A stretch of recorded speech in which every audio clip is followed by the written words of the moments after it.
Life Camp USA is a nonprofit organization that mentors young men who have lost a father due to military or law enforcement service. Life Camp USA provides an all-expenses-paid, week-long, world-class camp experience that inspires, equips, and navigates these fatherless young men through some of life's toughest moments. Life Camp USA's mentors serve grieving families by helping these sons establish healthy identities, values, character, and goals without the crucial aid of a father in their life. To learn more about Life Camp's mission, visit lifecampusa.org. Again, that's lifecampusa.org. Welcome to the No Regrets Leadership Podcast, where leaders are empowered to equip and disciple men. Welcome to the No Regrets Leadership Podcast. My name is Steve Sonderman, and I'm going to be your host for today. I am the founder and president of No Regrets Men's Ministry, and it is a real joy for me every single week just to have time with different speakers and authors and key thought leaders in the area of ministry to men, as we talk about what that looks like in the context of the local church and in the community.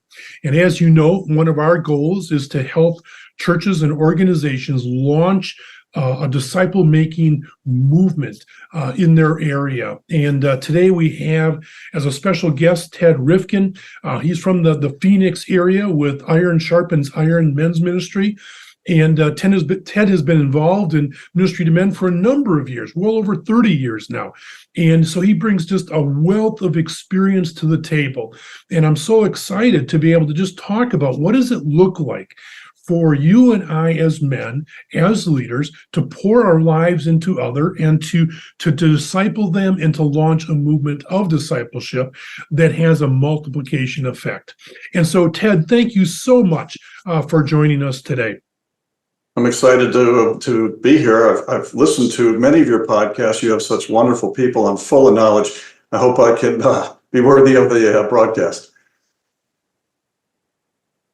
Oh, well, no problem. I'm sure you're going to, because I've heard so many good things about you, especially through our mutual friend and Dan Spader.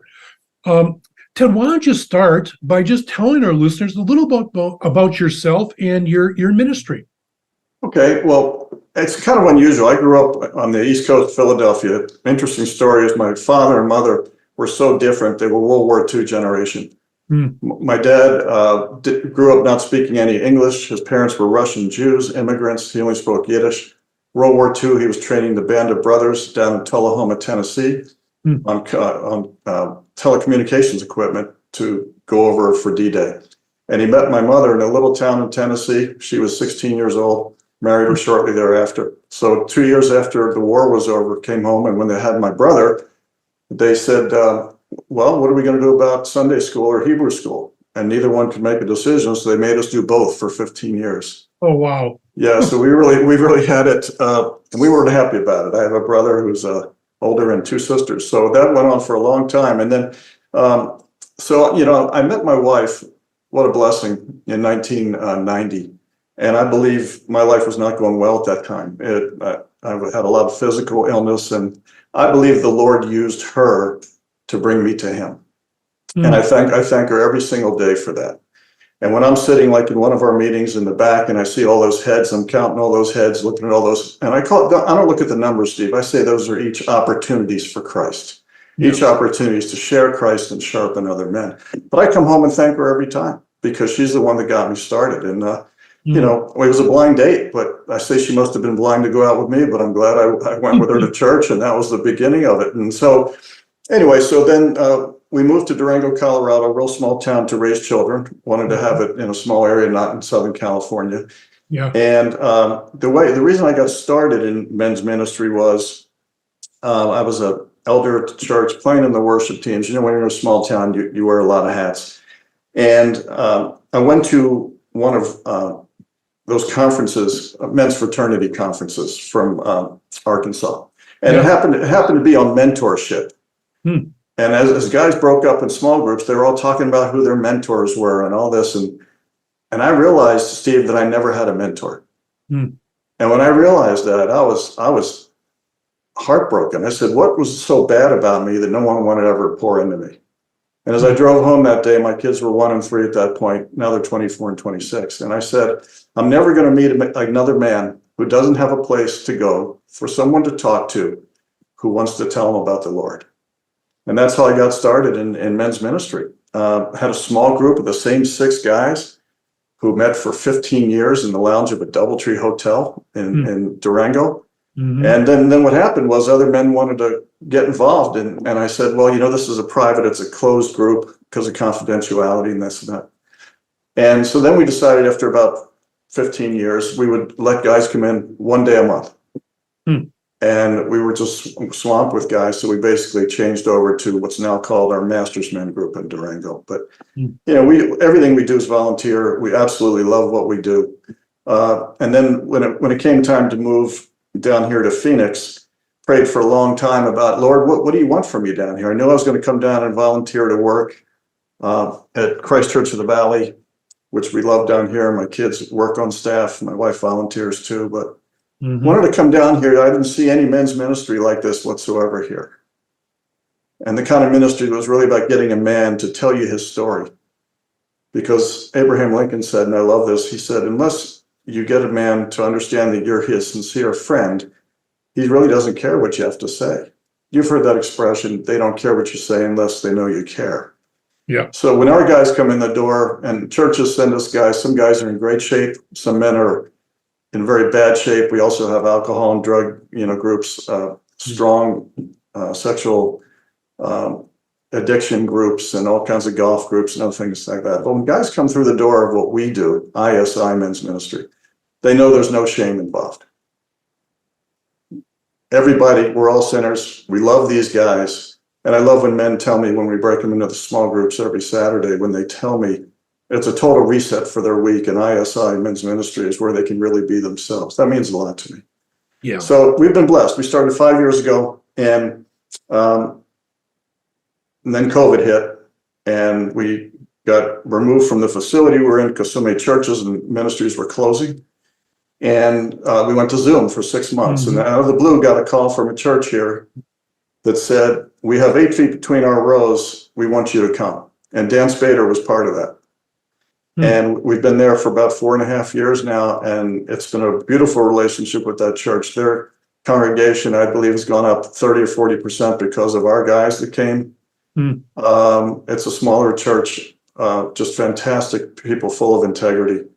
And we have over 225 meetings a year in their buildings. Wow. And and of all the different types of ministries we do. So that's basically how we got started and, what we do. And so. Ted, what, from your experience, what do you see as some of the main challenges that men are facing today, and that we can help address or help them address through Christ? It's a great question. In many ways, being a Christian brother doesn't relieve you from being involved in all those same temptations and same situations that non-believers are in. I'm referring to things like, stress, addictions, financial, kids, marriages. But what has really helped us a lot with all that is one of our main tenets, Steve, is that we believe you have to have your priorities in order or your life's going to be chaos. If a guy doesn't have his priorities lined up right, he's never going to have peace. He's never going to be completely at ease. You have to have the Lord in your heart. And so our priorities that we've stressed, and we stress often, is number one, God has to be first. And of course, Matthew 6:33, first seeks the kingdom of God and all his righteousness, and everything shall be added unto you. So number one has to be to put God first. Number two, love God, love others, right from the first and second commandments, I call them. Number three, believe it or not, which has proved so valuable, is you have to have your health. God gave you these amazing bodies. If you don't have your health, you can't do everything else well that you want to do in life. You can't, in many cases, work. You can't volunteer. You can't lead worship. You can't go out to sporting events. You can't do a lot of stuff. Can't play with your grandkids. Like I said, I had health issues for many years. I couldn't do a lot, but I could use a phone for ministry. See what I mean? But guys get so involved with their work and stress And stress, affects their cardiovascular system, that affects their brains, and stress is a real killer. So you have to have your health. Number 3, of course, is needing the necessities of life: food, clothing, and shelter. You don't have those, it's over, right? I mean, I don't need to elaborate on that. So the next question after that is work or volunteering. If some of our guys are retired, then we strongly say that every single guy in the ministry should be volunteering somewhere. Servanthood. When I wake up, I say serving's like breathing. They're synonymous. Yeah. You have to be serving, and or working. And the next one, there's 7 total, is I call it toys. You've heard that expression. The only difference between men and boys is the price of their toys. Right. I tell guys, listen. I said, I don't care if you have boats, cars, planes, guitars, artwork, coins, whatever it is. I'm happy for you. If you worked hard and you have those things, fantastic. But if God is not first, those things are useless. That treasure means nothing. And those things can easily become idols. And the last one, of course, is addictions. That's the very bottom. I could go through all the list of addictions, but we don't need to here. But the interesting part is, even if I were to take a group of Christian guys right now who think they have it pretty much together, and I ask them, of these 7 things, put them in order of where you truly are now. You'll find God's in the middle or towards the bottom, works near the top, addictions are number 1 or number 2. So the constant struggle is for them to, at the end of every day, say, did I really put God first? Did I put my loved one second? How am I taking care of my health? So we found that this has really worked effectively with the challenges that men are facing. So I hope that gives you some answer for that. Yeah, no, that's really helpful, and it just is a nice way for guys to sort of reflect, like you said, at the end of the day, and to sort of shine the light of God's holiness in their life, and say, okay, how am I doing? Yeah. And where am I? Where are things mixed up, and what do I need to do to get realigned? So I think something like that, as you talk to the guys in the small groups, can be very, very helpful. Small groups are critical. Small groups is the critical. That's where the action really takes place. You're looking another guy in the face, or a guy comes in, let's say he was an alcoholic, and 2 years later he's totally straightened out. Another guy comes in the door with the same problem, and you get them together and you say, there's hope in Jesus. Look at this guy, he came through it. So after we have, for instance, on Saturdays, the main speaker for 20 minutes, the small groups go for 45 minutes. And when guys come out, there's tears. They come out saying, I feel renewed.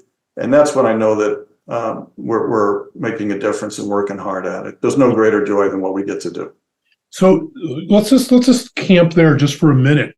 Are you looking for a Bible study that will forge a deep and lasting connection with other guys? Then the Base Camp Bible Study Series is for you. Base Camp is a series of studies that will guide your men through the scriptures, addressing core disciplines of the Christian faith, while challenging them to become authentic and committed followers of Jesus. Each lesson includes a digital study guide, teaching videos, and leader notes to help facilitate transformative discussions. Start your spiritual journey today with Basecamp. Visit noregretsmen.org/Basecamp. Again, that's noregretsmen.org/Basecamp. A lot of churches or organizations do a speaker, then small groups. But what have you, I want you to talk about 2 things. Number 1, Sure. What do you look for in those table discussion leaders? What are sort of the qualities, or what are the competencies that you train towards so that they're good table leaders? Let's start there. Very good question. First of all, I watched these guys for a long time. Now that we've grown so much, it's hard for me to remember everybody's names, but we do use name tags every week in the big meetings. I look to see that can these guys relate, but can they know that they're the chief listener as the leader of a group? They're not the one that should be doing all the talking. They have to make sure that anybody that wants to talk can talk, but no one gets to dominate. We also have another important thing, that we don't go into political or divisive topics. Mm-hmm. If guys want to do that, they can take it outside. We're not going there. We're there to solve and sharpen guys. Yeah. But I'm looking for a man who can have empathy for other guys, but still know how to take control, how to run a group. And we sit there and discuss with them. Actually, we watch them in the groups with other people leading and see who's capable of doing that. And we don't take that lightly. One of our leaders who's excellent is named Steve Coulter. He also runs our discipleship ministry, and I know how great your discipleship ministry is. Steve and other guys run the small groups, and we keep a close eye on that. We ask the guys to keep it between 5 and 6 men. And otherwise, if it gets too big, guys just don't have a chance to participate. Right. Does that help? Does that help a little bit? That's really helpful. And I love the idea of watching and seeing how guys are doing it in a group, and then and especially the idea of listening, asking good questions, drawing in the guys, and being empathetic towards them. I mean, those are just some good guidelines for choosing table discussion leaders. So, okay, you've taken this guy; he's now a table discussion leader.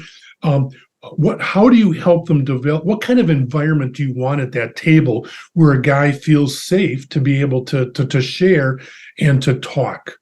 First, the speaker of the day, and our speakers always have to have their presentation in line with our mission statement, which is to encourage and empower men to be excellent for Christ at home, work, and in the community.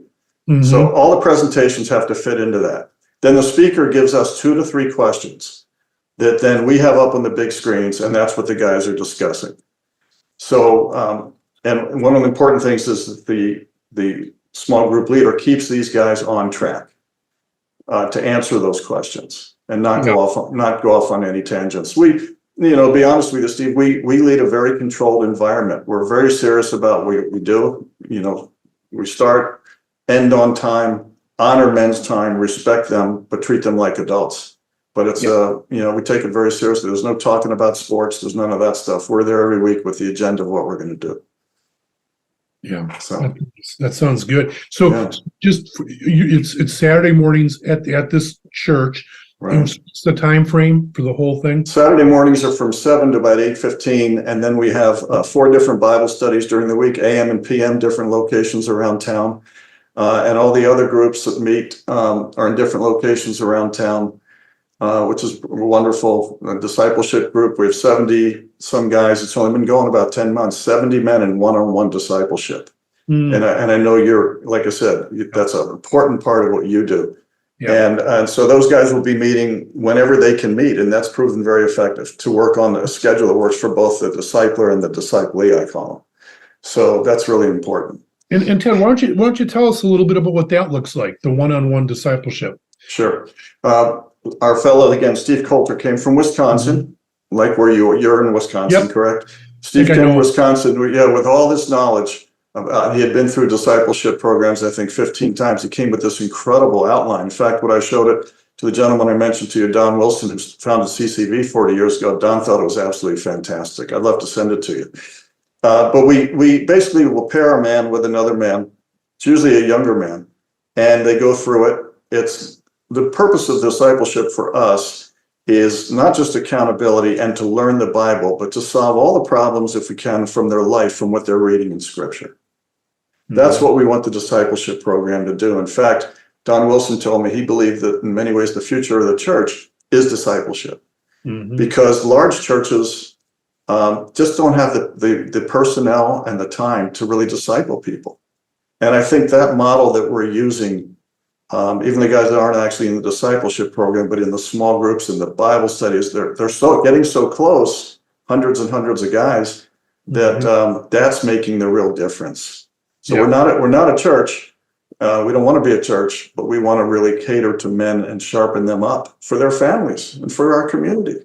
Yeah, that's what it's about for me. Yeah. Oh, that sounds wonderful. Thanks. I'm so grateful for what you and your team are doing in the Phoenix area. I'm sure it's spreading from there as guys get grounded, they get discipled, and then they move to who knows where, right? Right, exactly. We created a handbook of how we did it from the start, and it's free to anybody that ever wants to use it. It's not obviously the right way, but it's worked for us. We just have a group that opened in the Central Coast of California, and Arroyo Grande, and they just had a big retreat in Ventura. So we're blessed that if people want to use our methods, they're welcome to it because it works. It works. Super. Yeah. Well, we'll make sure we'll put that stuff in that contact information in the show notes, Sure. so that if guys want to contact you or learn more about the ministry, they'll know where to go and to do that. Right. So the last big question I have is, okay, if we take everything we've just talked about, your experiences, could you share with the guys what are the 2 or 3 or maybe 4 key principles you have learned about ministry to men? Sure. Just some of the overriding philosophical principles that you've applied in this context regarding ministry to men that these guys can learn from. Yeah. As I prayed about this podcast with you, Steve, I prayed, number one, that it wouldn't be about me. Mm-hmm.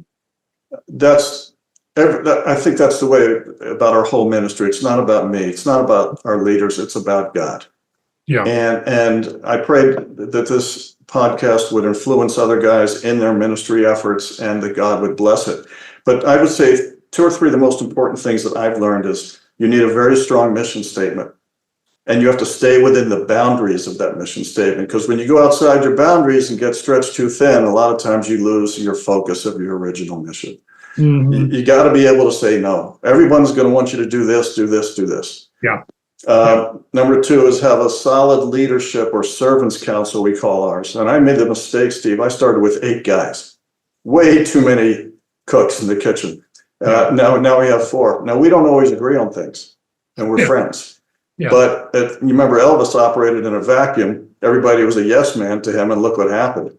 So the good part is we're all rowing in the same direction. We all agree in the vision. We all agree in the mission. You have to have leadership on your council of people that really believe in what you're doing and are in for the long haul.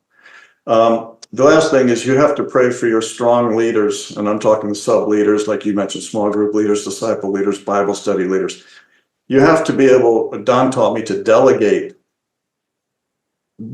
to these men, because when you do that, they will take ownership if you delegate to them. He said your ministry is not going to grow if you don't delegate, because you can't do it all. Yep. And yes, right. You might do things better than some of them, but the point is just check in with them periodically, let them know you value them, help them along the line, make sure they have experience in the areas you're going to delegate them to. And but delegation is absolutely huge. And this ministry started, we prayed for a year before we even started. So the prayer was the foundation of the ministry. But those are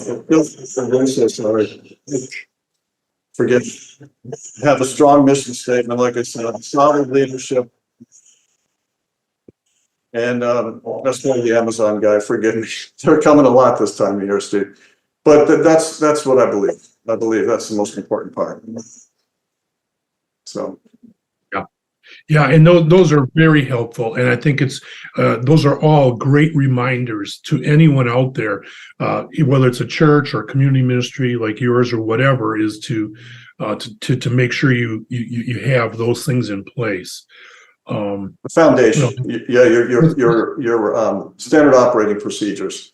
Yeah, leave nothing to chance, and be very organized. Men appreciate it. It's like a child. A child loves a direction in leadership. Yeah. And men are the same way when they come in there, because I say to guys all the time, and men are one messed up bunch. Yeah. And I was at the top of the heap, and my addiction, I can tell you the truth, was work. I was a workaholic. Yeah, me too. And that ruined my health, ruined everything. But things have changed dramatically, and Jesus is the reason. Mm-hmm. So forgive me for my dog. She was very protective of me. Yeah, no problem. Yeah, men are hurting, and they're looking. A lot of them may not realize it, but they are looking for that place where they can find healing, where they can find a place to belong, in a place where they can get changed. And in a small group, a large group of men is a place where that can happen. Exactly. We're not counselors. I tell these guys right up front, we're not counselors, and I can't fix your problem. The other thing, real quickly, is if I see a guy come in and he just wants to sit in the back row, that's fine for a while. Mm-hmm. But if he stays in the back row, he's on the fence. And when you're on the fence, the enemy can pull you right back over, right? Yeah. Yeah. So I spend most of my time with guys that really want to do the hard work to change their lives, because they become tremendous leaders. Yeah. And that's what I found. It's sharing, moving forward, pain going forward, it's a blessing. Being in ministry is not easy. You know that better than anybody, but there's no greater joy than discipling men. So, yeah. Oh, that's for sure. Well, listen, Ted, this has been fabulous. I've really enjoyed our time together. So as we close, could you just maybe let the guys know how they can find out more about you and your ministry? And then we'll, like I said, we'll put it on the show notes as well. But just let the guys know where they might be able to go. Okay. Well, I appreciate that. The website is real easy. It's isimensministry.com. No apostrophe in men's. So it's isimensministry.com. If they want to look at that apparel line, that's isiapparel.com. If they want to write to me or any of the guys, it's info@isimensministry.com. That's basically it. And of course, we have Facebook. We have our YouTube channel under ISI Phoenix. And we love that. The video has been great because people can watch that all over the world, especially like if you can't come or you're in the hospital or you're sick. And we've put money into the video. And we're totally, like I say, self-supporting. And our guys are very generous with us. So, sure. Good. Yeah. That's wonderful. Yeah, that's where they can get us. And we'd love to hear from people and come visit us when you come to Phoenix. Yeah. For spring training. Right. I'll have to definitely give you a call before I come out next time, and love to have you. We get together for sure. If not, to get together and come to a Saturday morning. It'd be great. Thank you, Steve. Thank you for having me today. It's been an honor, a real privilege. Okay.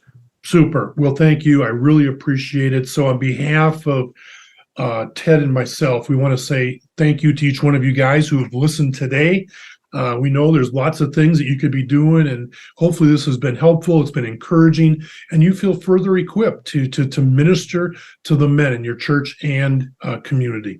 And so if this was helpful, we encourage you to share it with others, pass it on to your team of leaders, let them listen to it and learn from it. And then if you like it, just give us a review, and that'd be appreciated as well. So thanks for listening, guys, and I look forward to talking with you next week. Thank you, Steve. Thank you for joining the No Regrets Leadership Podcast. For more information and to access past recordings, please visit www.noregretsmen.org/podcast.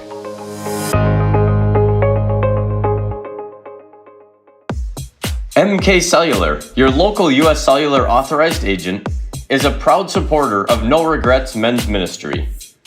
Find our locations at mkcellular.com.